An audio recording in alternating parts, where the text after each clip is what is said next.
Assalamualaikum warahmatullahi wabarakatuh. Alhamdulillah, segala puji bagi Allah. Salawat serta salam senantiasa terlimpahkan kepada baginda Rasulullah Muhammad SAW.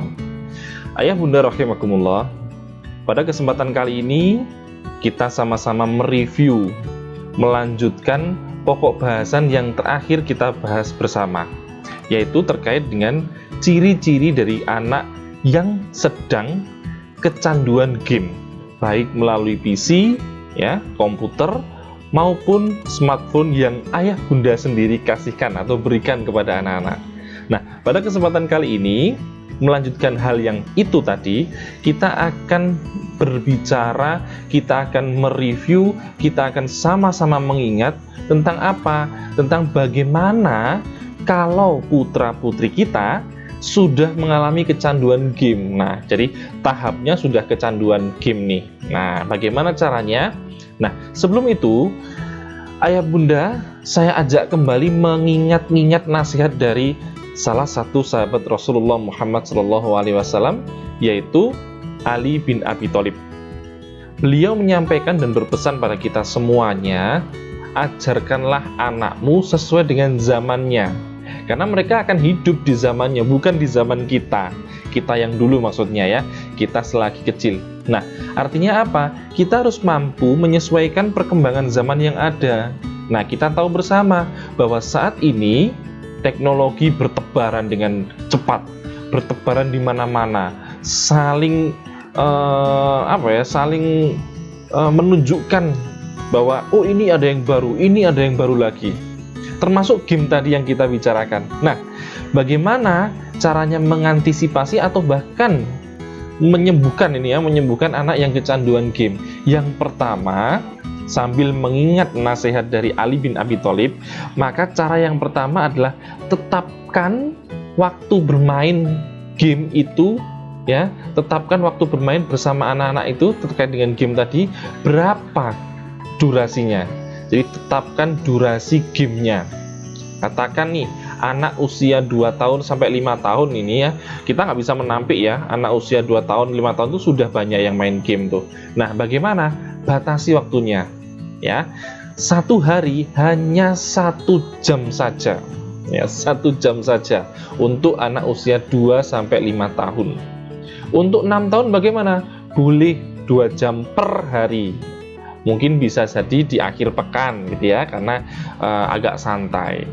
Jadi berikan mereka game juga, karena memang sebuah keniscayaan di era saat ini. Ya, game menjadi sebuah keniscayaan. Yang kedua, ini yang jarang sekali nih. Dampingi putra-putri kita ketika ngegame. Yang ada orang tua malah nggak bisa main game. Pada saat era-era seperti ini, sebenarnya orang tua juga dituntut dalam tanda kutip memahami game juga, tahu sedikit tentang game. Harapannya apa? Harapannya bisa mendampingi putra-putrinya ketika, oh ini gamenya nggak boleh nak, usianya tidak boleh kamu gunakan atau kamu mainkan, seperti yang saya jelaskan kapan hari itu. Ya, ada juga yang pornografi. Dengan adanya orang tua, maka mengantisipasi game-game yang berbau pornografi itu bisa diakses oleh anak-anak. Yang ketiga, ketika sudah membatasi kemudian mendampingi, maka langkah yang ketiga adalah ajak anak-anak melakukan aktivitas selain game. Jadi kalau waktu 1 jam, 2 jam tadi sudah digunakan untuk nge-game, maka cari kegiatan yang bisa mengalihkan anak dengan game. Contohnya olahraga, masak, berkebun tuh ya. Nah, sehingga apa? Aktivitas fisik lainnya, berenang, sepak bola untuk laki-laki, itu bisa mengalihkan permainan gadget itu dengan aktivitas fisik. Ya, jadi dampingi, gamenya boleh, fisiknya juga oke, sehingga secara kecerdasan itu fisik maupun kecerdasan otak itu juga sama-sama berimbang. Kemudian yang terakhir, pastikan orang tua mempunyai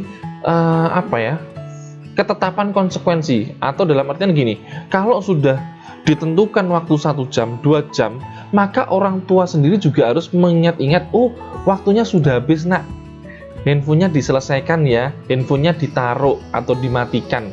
Ketika anak nangis, orang tua harus kuat-kuatan dengan anak nih. Jadi harus tegas, 1 jam selesai, oke sudah selesai ya. 2 jam selesai, 2 jam selesai, kegiatan yang lainnya. Itu namanya konsekuensi. Sehingga anak juga diajarkan terkait dengan disiplin. Jadi ada 4 hal yang perlu kita jaga, yang perlu kita perhatikan ketika anak-anak kita sudah kecanduan game. Saya ulas, yang pertama adalah tetapkan batasan durasi nge-game-nya tadi ya, 1 jam atau 2 jam. Kedua, dampingi anak kita ketika bermain game. Dan yang ketiga adalah ajarkan anak kita untuk aktivitas lain game fisik yang lainnya. Dan yang keempat adalah tetapkan sebuah konsekuensi ketika gamenya atau waktu gamenya sudah selesai ya. Insya Allah itu ayah bunda terkait dengan kecanduan game dan cara mengatasinya bagaimana. Semoga bermanfaat, menjadi pengingat untuk kami sendiri dan juga ayah bunda pada umumnya. Terima kasih, mohon maaf. Saya akhiri. Wassalamualaikum warahmatullahi wabarakatuh.